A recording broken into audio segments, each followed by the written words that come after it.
os últimos dias para o Lula foram até que mais tranquilos do que o que a gente tem observado, né? Durante o fim de semana, por exemplo, a gente estava observando, enquanto tudo isso estava acontecendo, né? A renúncia da Zambelli no domingo, essa disputa entre o Legislativo e o STF rolando, o Lula apareceu no noticiário nesse evento do SBT que o Zezé de Camargo ficou indignado. Todo mundo tava lá, só a gente que não tava. Tava todo mundo lá, assim, tava o Lula, tava o Tarcísio, tava o Ricardo Nunes, inclusive o que eu ia dizer é que o Lula apareceu durante o fim de semana...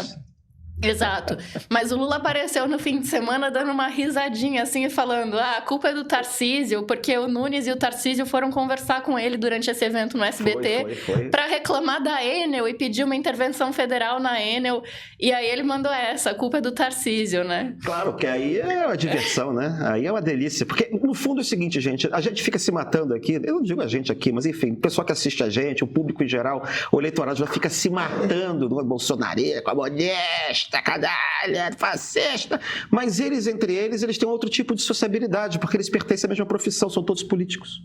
Eles têm uma identidade básica profissional, entendeu? Lembrando, inclusive, que o Lindbergh, que é líder do PT na Câmara, é amigo pessoal do Sóstenes, que é o líder do PL na Câmara. Pois é, então... Eles são amigos pessoais. Então, eles sabem manejar o tanto quanto possível aquilo que ele tem que mostrar em público para agradar a todo mundo, porque o bom político não é o político que acredita em 100% do que ele fala, né? A começar pelo Kassab, tá? Até que porque se ele acreditar em tudo que ele fala, ele vai ficar confuso. Sim, eu acredito que as pessoas têm que se matar na sua frente só porque você está se matando aí embaixo. Eles não se matam, não. Eles tomam uísque, saem para jantar de vez em quando. Quando está muito polarizado, não dá.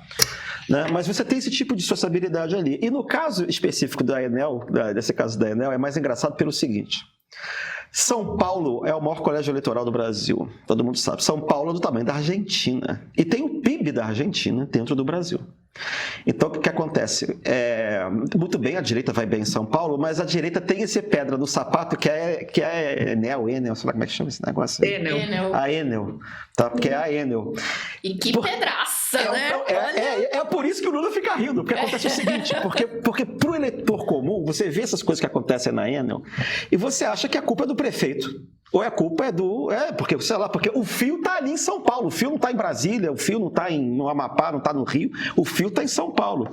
Aí você fica achando que a culpa... E às vezes tem parte da culpa, porque você tem os fios, não faz a poda, o gabarito do prédio, que são coisas que são do âmbito municipal ou, enfim, do âmbito estadual. Mas a responsabilidade, a rigor mesmo, juridicamente, ela não é de nenhum dos três. Ela não é nem do governo federal, nem do estadual, nem do municipal. Ela é da ANEEL, é da agência reguladora. Entendeu? Que é autônoma. Que é autônoma. Então, por isso, quando eles vão lá, eles estão pedindo ao Lula para fazer uma pressão não republicana em cima da agência. Parecida com esse tipo de pressão que a gente volta e meia fala aqui que o Lula faz em cima do IBAMA, para deixar lá, perfurar petróleo lá na margem lá do Rio Amazonas, entendeu? Eles querem que faça uma pressão não republicana sobre a agência que tem que funcionar de forma autônoma, porque está pegando mal para eles. Porque quando você vai explicar para um eleitor médio de quem é a culpa dos problemas de São Paulo, da falta de energia elétrica em São Paulo, ninguém vai entender nada, porque você tem que entender direito administrativo, direito constitucional, vai ter que entender de uma porção de coisas. Você não sabe nem o que é a ANEEL, não sabe nem o que é a agência reguladora, entendeu? Então isso pega muito mal para quem está lá. E eles foram pedir ajuda exatamente assim, do tipo, olha, vamos esquecer aqui as nossas brigas, a gente sabe que tudo isso aí é blá blá blá eleitoral, entendeu? Pô, dá uma força aqui, cara, a gente tá mal. Aí o Lula fala assim, ó, a culpa é do Tarcísio, a culpa é do Tarcísio. E emenda que o Silveira vai vir para cá para ajudar, porque ele não é bobo também. Ele tripudia, mas aí ele ajuda porque ele fica com os dois devendo favor. E na política, favores, porque senão você se queima, certo?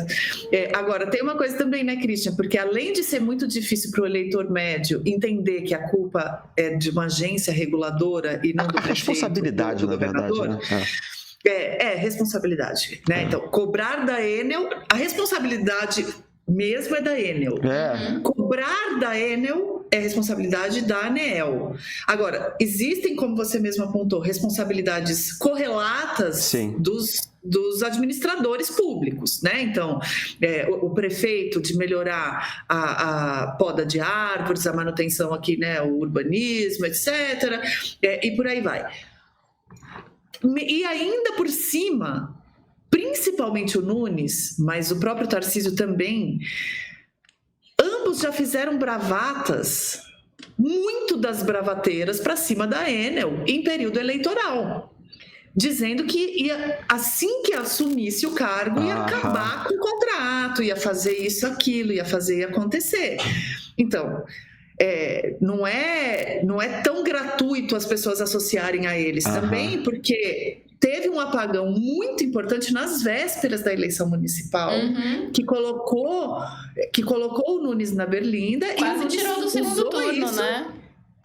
Quase tirou ele do segundo turno, né? Não fosse o Marçal pegando um documento falso ali na última semana. Isso, exatamente. Então já é carne eleitoral, né? Já é carne eleitoral faz tempo aí desse pessoal.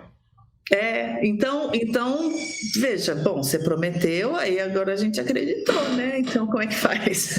Não é? Por isso que estava todo mundo lá no final, todo mundo cercando ali o Lula, né? E o Lula... Foi muito engraçado aquela cena. Eu acho que o Silveira não é um ministro que tem muitos trunfos na manga. Ele tem muitos problemas, ele tem várias frentes da sua gestão que são questionadas por outros atores políticos e tudo mais. Então, assim...